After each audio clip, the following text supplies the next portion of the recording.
Hey there, welcome back to the channel. My name's Graham and I make music under the name Bedroom Antics. Today, I'm going to talk to you about the gear that I'm using in 2022. You might be looking at the calendar, seeing that it's already March, and really wondering why I'm making a gear of 2022 when January and February have already passed. Well, like everyone, I'm waiting for gear. With supply chain issues and the chip shortage, everything's been delayed. The piece of gear that I'm waiting for, I'll tell you about a little bit later in this video, just because I have another piece of gear that I picked up at the very end of last year that kind of ties into it. So to start, let's look at where the biggest shakeup was. This was my guitar collection. I'm down to 1 bass and 4 guitars. This was due to trading a bunch of stuff to try out some new things, as well as just trading to find guitars that I ended up not really enjoying. So we're going to start off on the low end, and the bass that I still have is the Squier Vintage Modified J bass. This butterscotch blonde bass plays incredible, sounds great. You hear it on all of the tracks that I write now. Next, we're going to look at my go-to guitar. This is my wine red Fender Stratocaster. This is a made in Mexico guitar. It looks great, plays great, and I have it absolutely dialed for the styles of music that I write. The next guitar I'm going to show off is a guitar that I haven't really used a lot, but in this past year I've really gotten to grips with it, and that's my Tokai T-style guitar. This butterscotch blonde telly is something that every guitarist should own. It's a classic, like a vintage muscle car. It will find a home in any collection of guitars.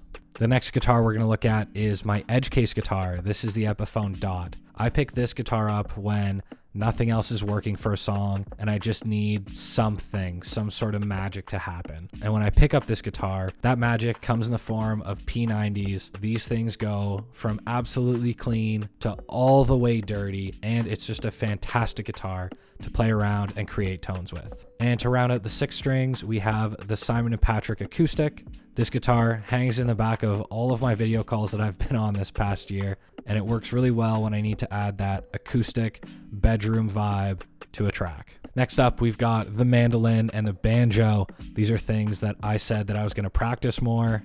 I have not. The folk album is coming out soon. Don't worry about it.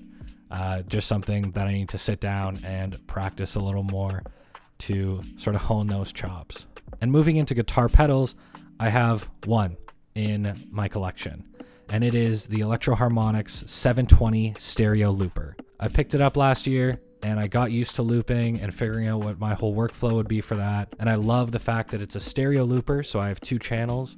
I plug a guitar into one, a bass in the other, and now I'm looping tracks to my heart's content. Moving on to synths and other electronics, we have the thing that basically kicked off this channel, and that is the Roland MC101. This groove box, I'm still hammering away. I'm still learning things about it every single day, and I'm still loving the workflow of it. I'm really thinking of going up to the MC707. So I mentioned earlier in the video that there was a piece of gear that I was waiting on, and that is the Roland SP404 Mark II. I was really hoping that it would show up for this video, but it didn't, and I found out that I wasn't going to get my hands on it till a little bit later this year. I'm really excited to create some content around it as someone who's never owned a 404 before, but to scratch that sampling itch, I went out and got a Teenage Engineering PO33 Knockout sampler. This little sampler has helped me dive into and create a sampling workflow, and I'm really excited to transfer the skills and knowledge that I gained playing around with that thing on the SP404 Mark II. To record the PO33, I picked up a Rode AI Micro, and that is an audio interface, but because it has 3.5mm jacks on it, you can take a regular aux cable and just plug in the PO33 into this audio interface.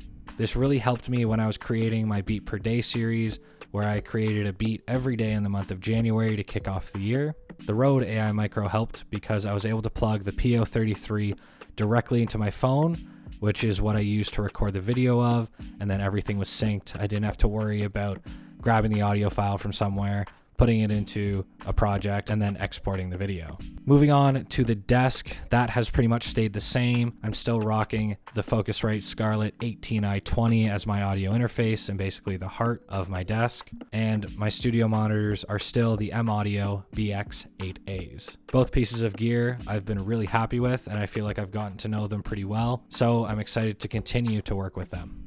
In terms of DAWs, I'm still using Reaper and FL Studio because nothing on the desk setup really changed. I want to share with you guys one of my favorite plugins I picked up over the last year, and that is the Chow Tape Model. This is a tape emulation plugin. It's free. I'll put a link down in the description below. I just really enjoyed using this plugin. There's so many options and you can really dial in the exact sound that you're aiming for. And the mic locker has stayed the same as well, with only I think one notable addition, and that is a Rode NT2, which I've been told used to be used in a sports broadcasting center here in Toronto.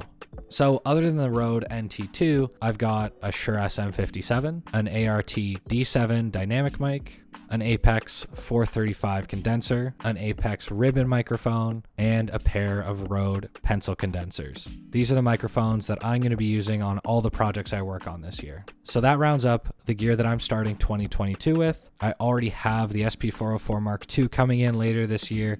I'm really excited to create some videos about that and show you guys sort of my workflow as someone who's never used a 404 and is really new to the sampling workflow.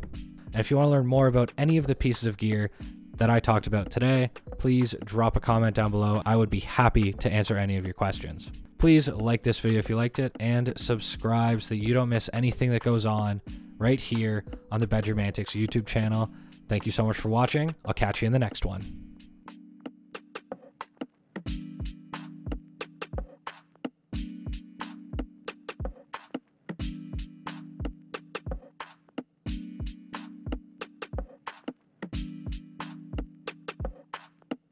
And scene.